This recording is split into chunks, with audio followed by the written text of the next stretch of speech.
The night is deep. The room is still, wrapped in a kind of emptiness, with only the faint blue light from your phone casting a glow across your face.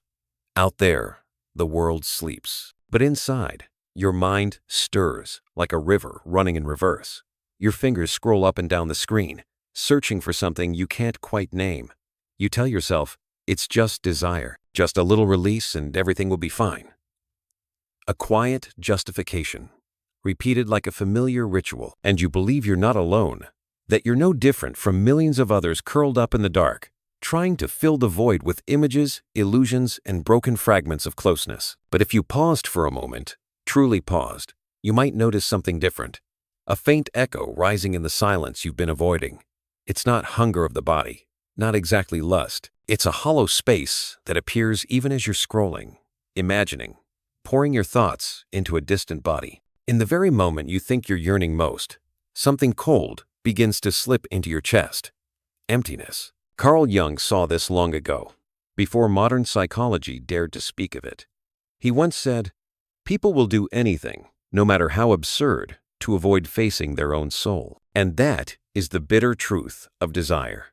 It's not only pleasure, not only instinct. Often, it's just an escape, a door leading you away from boredom, from loneliness, from the unbearable silence that waits inside your heart. You think you want her, a body, a touch, some form of intimacy.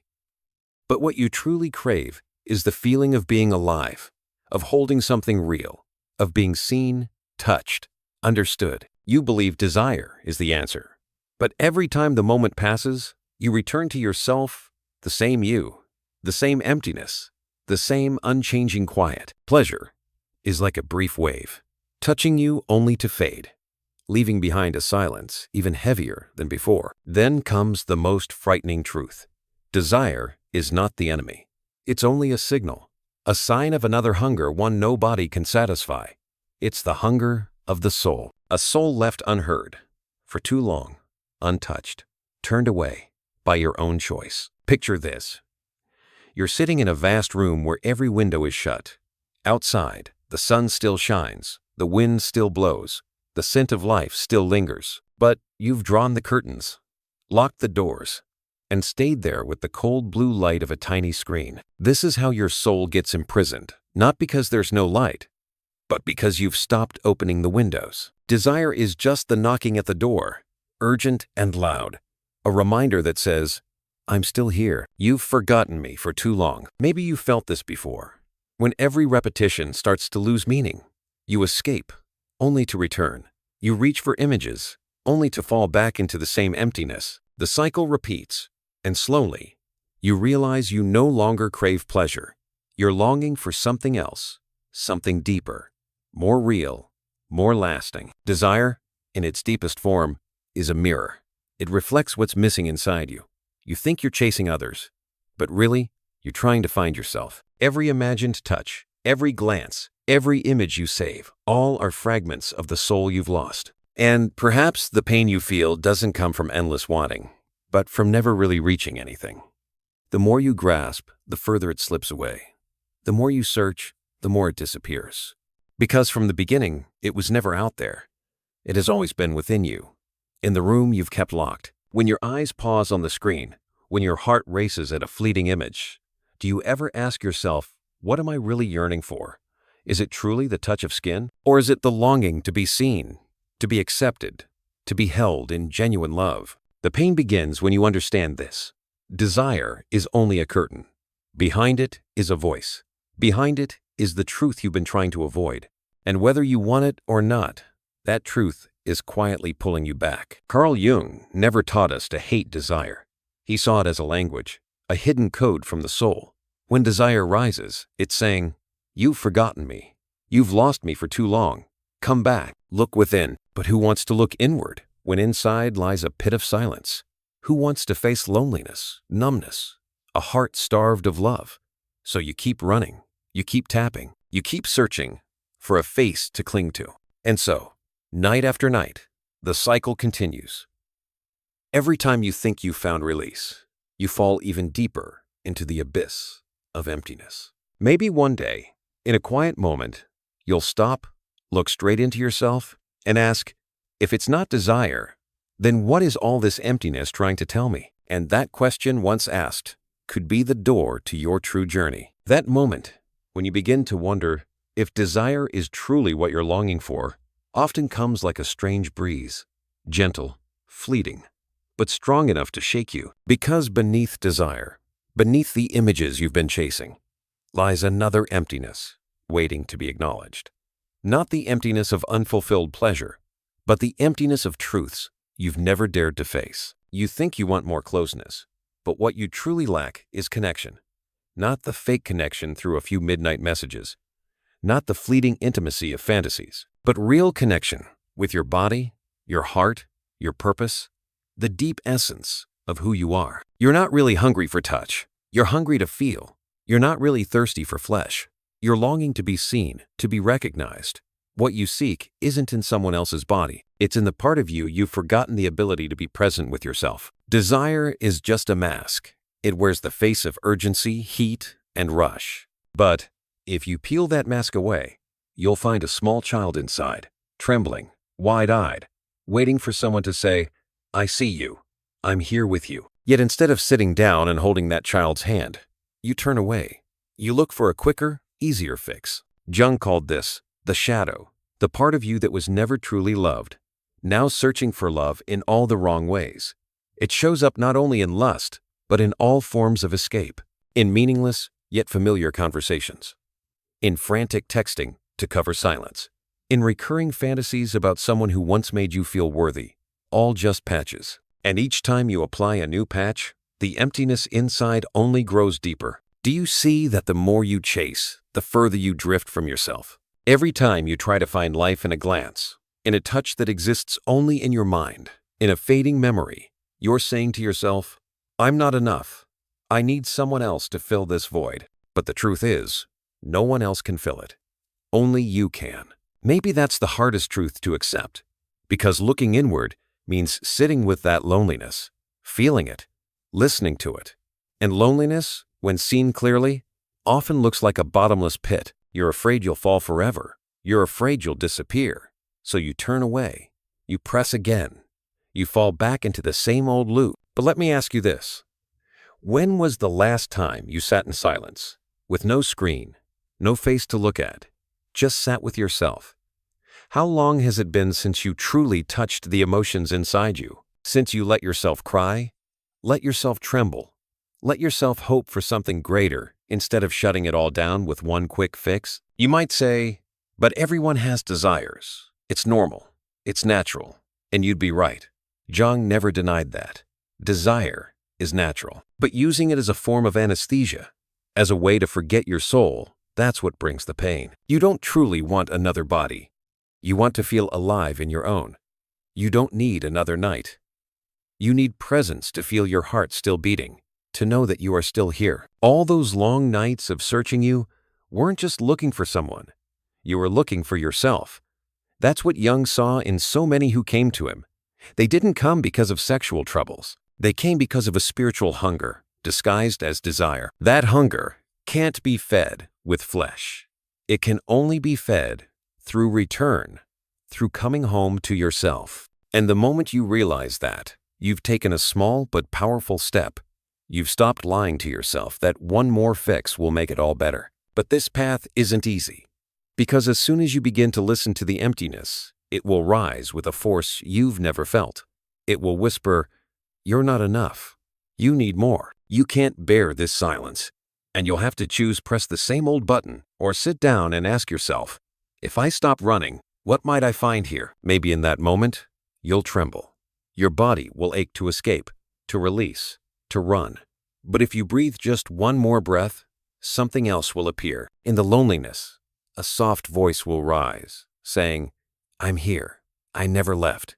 You just need to come back." And that is the truth desire has hidden all along. In that silent space, when you stop looking outward, when you place your hand on your heart and finally admit, maybe I was never hungry for flesh. Maybe I was hungry for real connection. That's when the journey home begins. But how do you not fall under the weight of those powerful urges? How do you resist being pulled under by the waves of desire? so deeply woven into your daily habits? There is an answer, but it isn't in resistance, and it isn't in surrender. It lies in another path, the path of presence. And that path will lead you to a truth even deeper than all the rest, that everything you thought you were chasing in others was really just a lost part of your own soul, waiting to be found. There is a strange moment that many people have felt before. You think you need more pleasure, more intense experiences, another body to satisfy your hunger. But the more you chase it, the deeper your hunger grows. It's like drinking seawater. The more you drink, the thirstier you become. The more you search, the more you feel something is missing. And then, deep in your heart, a quiet truth begins to whisper. You don't really need more pleasure. You need more presence. Presence is not some luxury or abstract philosophy. It's simply the ability to sit with yourself, to feel each breath, to sense the beating of your heart, the small movements in your body that you've long ignored. That presence is the medicine your soul has been aching for. Not another empty conversation, not another fantasy, not another brief moment of satisfaction. You may ask, why is it so hard? Why does just sitting with yourself feel like an impossible challenge? Because in silence, all the things you've buried begin to speak. Loneliness, fear, unhealed memories. They rise like a great wave. And you've become so used to running, to covering your ears, to grabbing your phone, just to drown out the roar of that wave. Carl Jung wrote in the Red Book, "We must learn that the garbage in our thoughts and dreams is the voice of the soul." That single sentence opens a vital door. Everything you've been avoiding, all the seemingly meaningless urges, they're not random. Desire is not the enemy. It's a message, a code sent from the deepest part of you, calling you to come back, to look within, and to listen. So what happens if you stop running? If you don't rush to smother the urge with the same familiar action? What if, in that exact moment, you paused, took a deep breath, and asked, what is this lust trying to tell me? At first, the answer might be silence, but soon, you might hear a small, trembling voice, like a fragile thread of truth. I just want you to come home. I just want you to feel yourself again. And that is where healing begins. Not in endless running, but in the moment you have the courage to stay, to sit, to breathe with your longing instead of devouring it. I know walking this path is not easy. You may be listening right now, and a part of you still resists. You might be thinking, but I need it. I can't stop. That's okay. You don't have to deny your instincts. You only need to begin shifting how you see them. Desire doesn't have to be a trap. It can be a mirror. And each time it arises, instead of panicking or reacting, try seeing it as a door. Behind that door, a part of your soul is waiting to be embraced. And right now, I want to ask you, not as a preacher, but as a companion on this path, what is it that you're truly longing for? Is it really another body? Or is it the feeling of being seen, being loved, being touched at the core of your being? If these words resonate with you, I invite you to pause, leave a comment, share with me and with others. Listening to this journey, what is it you truly crave? And if you want to keep walking this path together, don't forget to hit like and subscribe. Because even that small act is like saying, I choose to come back to myself. I choose to listen to my soul. Presence doesn't require something grand. It begins when you place your hand on your chest and feel your heartbeat. It begins when you take a slow breath and realize, I'm still alive. It begins when you look into your longing and say, I see you, and I won't abandon you anymore. But this journey carries another truth, one that may shake you. Everything you thought you were longing for in someone else, the tenderness, the attention, the softness, the warmth, those are actually the parts of yourself you've lost. When the feminine within you, the anima, has been neglected, you project it onto others and believe you need them to feel whole. But the truth is, you don't desire them. You desire the piece of your soul you've refused to acknowledge. That's why, the more you chase, the more empty you feel. That's why every search ends in silence. Because you're not really chasing them. You're chasing yourself in their shadow, and you will never catch up. So, what will you do with this truth? Will you keep running? Or will you turn around and say, I'm ready to find myself within me, not in the image of another? The path back may be long. It may be difficult. But it's the only path that can lead you to wholeness. And the moment you dare to take that first step, when you finally admit, I don't need more pleasure, I need more presence, you've already touched the door. The only question left is, do you have the courage to open it? There is a truth that few dare to face. The pain you feel is not caused by desire itself. What truly hurts is that you have poured a piece of your soul into the image of someone else. Every time you feel longing, you believe you're craving their body, their eyes, their closeness. But in reality, you're chasing the part of yourself you've lost. In Jungian psychology, there is a concept called the Anima, the inner feminine in a man, and the Animus, the inner masculine in a woman. These are not strangers within you. They are parts of your soul, deeply connected to your ability to feel, to love, to surrender, to create, to embrace life. When this part is suppressed or forgotten, you lose your ability to connect with it from within. And so, the unconscious steps in to compensate. It projects the forgotten part onto others, making you believe that they carry everything you lack. That's why, when you see someone, your heart races, your body heats up, your mind spirals with thoughts. You believe they are the source of life, of tenderness, of fire. But the painful truth is this: they are only a mirror. You don't truly crave them. You crave the part of your anima that you've abandoned. And so, the chase is endlessly hopeless. The more you run, the further it slips away. The more you try to grasp it, the more it dissolves. Because you are searching for yourself in the body of another. Every touch, every glance, every fantasy is just the shadow of a soul that has been cut off. And the more you pursue it, the more hollow you feel. Because no body can return to you the part of your soul you refuse to acknowledge. Imagine you've lost a mirror.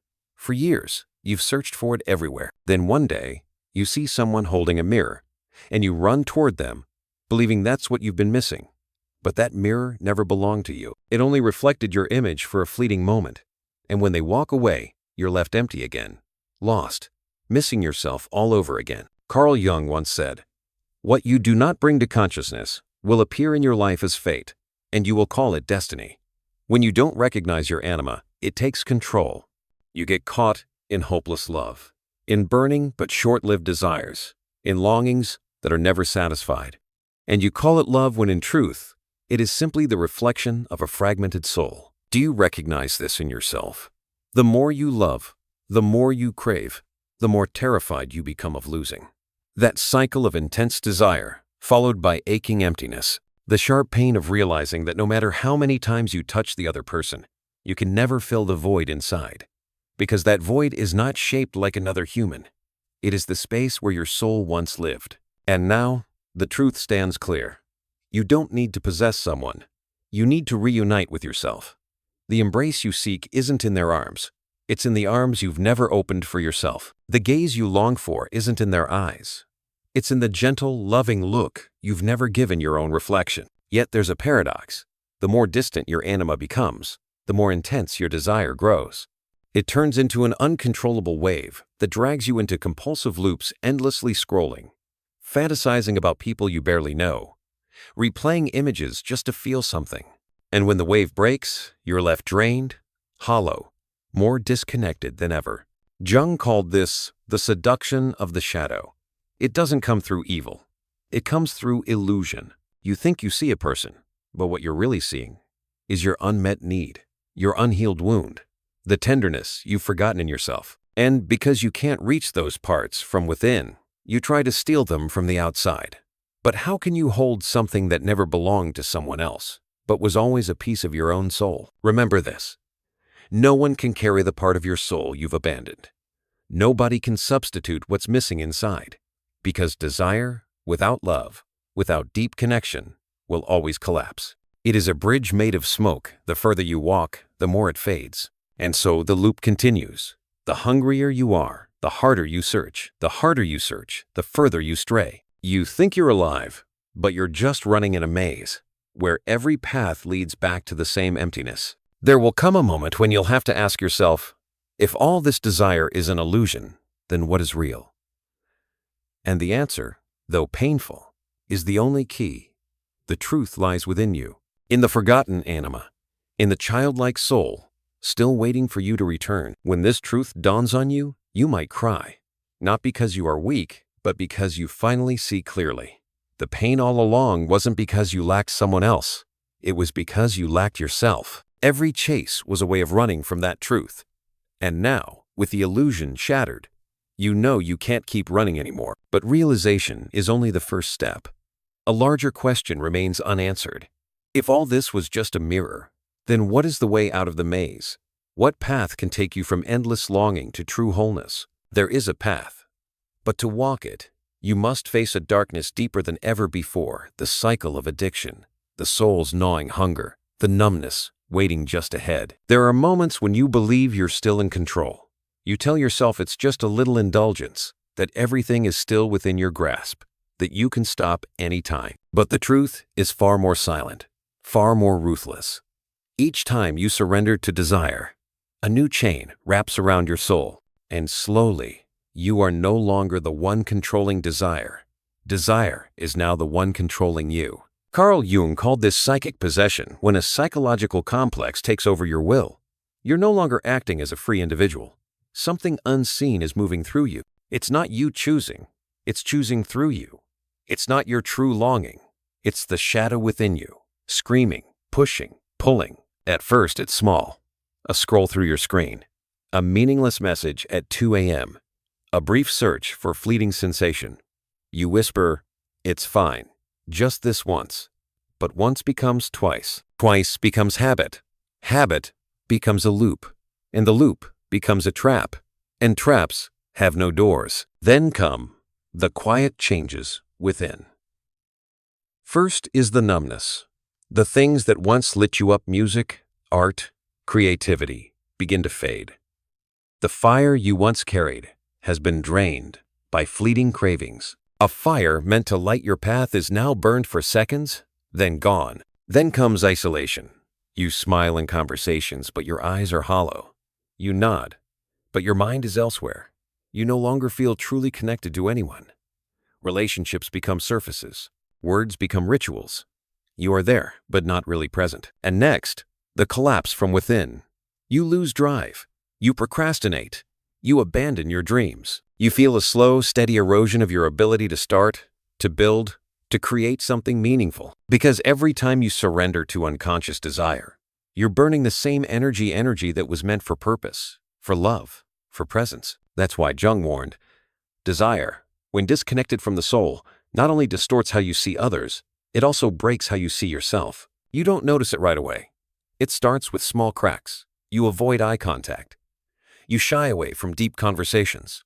You feel safer in fantasy than in reality. But over time, the cracks widen. You begin to feel dry, like land stripped of life. You lose the ability to sit with silence. You lose the strength to wait. You lose the patience to plant seeds and let love bloom. Because desire has taught you the opposite. Escape. It taught you to press the button, to avoid the moment, to dive into instant relief. And you've become such a skilled runner that even when nothing is chasing you, you still push yourself to flee. Perhaps the cruelest part of this loop isn't in the actions, but in the aftermath. The self-loathing. You tell yourself, "I'm weak, I'm broken, I'll never find real love." And each of those words drives a thorn deeper into your soul. You begin to believe you are the loop, that this is your fate, that you are beyond repair. But Jung would look at you and say, "You are not broken. You are just disconnected from the anima, from the part of your soul that knows how to love, how to hold, how to soften. You have fire, but no warmth. You have desire, but no devotion. You have energy, but no place to let it bloom. And when that energy isn't integrated, it becomes a storm one that consumes you. In the middle of that storm, you start to betray yourself. You promise you won't fall again, but the next night, you do.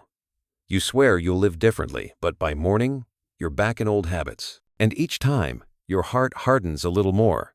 Your mind grows more tangled. Your dreams fade a little further. Desire doesn't just drain you in the moment. It eats away at you bit by bit, turning you into a stranger to yourself. Until one day, you look in the mirror and ask, "Why don't I feel anything anymore?" Jung believed that this is the most brutal punishment. Not pain, but numbness. Not explosion, but dead silence.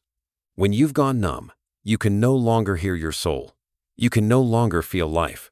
You no longer know who you came here to become. But even in the darkest night, there is still a way out. Jung never told you to kill the fire. He told you to understand it. That fire is not your enemy.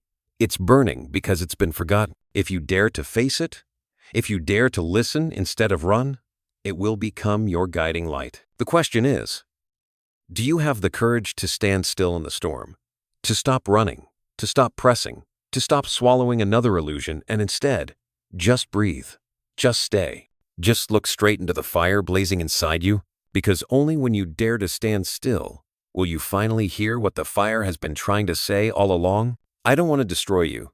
I just want you to come home. And that is the beginning of transformation. There comes a moment on the journey when you reach the bottom of exhaustion, a place where all illusions dissolve, and every escape leads back to the same emptiness. And there, you realize there is nothing left to run from. The screens, the faces, the memories no longer hold you. They've faded into nothing but trails of smoke, passing through you, leaving only depletion behind. And in that moment, a choice appears. Either let the darkness consume you, or stop and return to yourself. Jung once said, "You cannot get rid of darkness by ignoring it. You can only pass through it by facing it." That is the beginning of transformation, not by killing desire, not by denying the fire, but by daring to stay with it. Picture this. The wave of desire rises again. But instead of reaching for a familiar escape, this time you take a deep breath. Your body trembles, your heart races, your mind screams to run, but you stay. You don't act, you just breathe. And if you hold for one more breath, you begin to hear something that's always been drowned out, a voice from within. It's soft, but unmistakable. It says, "I miss you." That isn't desire speaking. That is your soul, the soul you abandoned, the child you once were, who longed to be loved without pretending, who wanted to be held without having to earn it. That soul never left. It just sat in the corner, waiting for you to come back. And every wave of desire was its way of whispering, "I'm still here. I've always been waiting." When you choose to stay, to listen, something extraordinary happens. The fire that once burned you from within begins to glow. You realize desire never came to destroy you. It came to remind you you've been away from yourself for too long. And once you stop seeing it as the enemy, you start seeing it as a companion, the most loyal one, the one who never stopped knocking on the door, asking you to come home. The path of transformation isn't a miracle. It's more like retraining legs that forgot how to walk. Every day, you choose to stay a little longer, breathe a little deeper, listen a little more. At first, it feels like hell. Your body tightens, your mind screams, but slowly, something begins to open. You start to smell the sacredness in silence, not its dread. You begin to see flickers of light in the darkness. And there, life slowly returns. Jung called this process integration. Instead of separating or pushing the shadow away, you open your arms to it. You don't say, "You're evil, go away." You say, "I understand. You just want to be heard." And in that embrace, the rejected part begins to soften, to melt back into you, to become part of your soul again. So, what does this transformation look like in daily life? It starts small. You write words you've never dared to say, not to impress, but to release. You sit in nature and let the wind soften a heart that's been hardened for years. You let yourself cry without shame. You take a deep breath and ask, "What am I truly feeling right now?" And wait for the answer, even if it comes in silence. Every small act is a door. Every moment you choose to stay instead of run, you rebuild the home within you. And over time, those waves of desire lose their destructive power. Not because they disappear, they never will, but because you've learned how to listen. You're no longer a prisoner. You're now a conversation partner. Imagine this. Instead of a storm that wrecks everything, desire becomes a flame in your kitchen. When you learn how to use it, it warms, it lights, it nourishes. It becomes energy for your writing, your art, your love. It becomes the life force of someone who is whole. Yes, you may still fall. There may be days you slip into old patterns, but what matters isn't how many times you fall. It's that when you do, you no longer hate yourself for it. You understand that every fall is just a reminder. I need to return. I need to listen more deeply. And so, little by little, you learn to love even the weakest parts of yourself. That is true transformation. Not becoming someone without desire, not extinguishing the fire, but turning it into a light that guides the way. But remember, this path is not only a personal journey, Every time you choose to be present, to listen, you are not only healing yourself, you are opening the door to real connection with others. Because only when you've learned to stay with your own soul can you truly stay with someone else's. You no longer need them to fill your emptiness. You meet them from your wholeness, and that is love. So now the question is, are you ready to go deeper? To step into full transformation where desire is no longer a trap, but a bridge, leading you back to the light. One day, after countless long nights battling the waves of desire, after many moments sitting with your emptiness and breathing through it, something shifts. It's not that desire disappears. It's still there, still burning. But it no longer controls you. The fire is still alive, but now, instead of consuming, it illuminates. Instead of dragging you into the depths, it becomes a torch lighting the path. And in that light, you see something you had forgotten for so long. Yourself, whole and complete. Reuniting with the Anima, the forgotten feminine within, feels like returning to an old friend after decades apart. At first, you're surprised.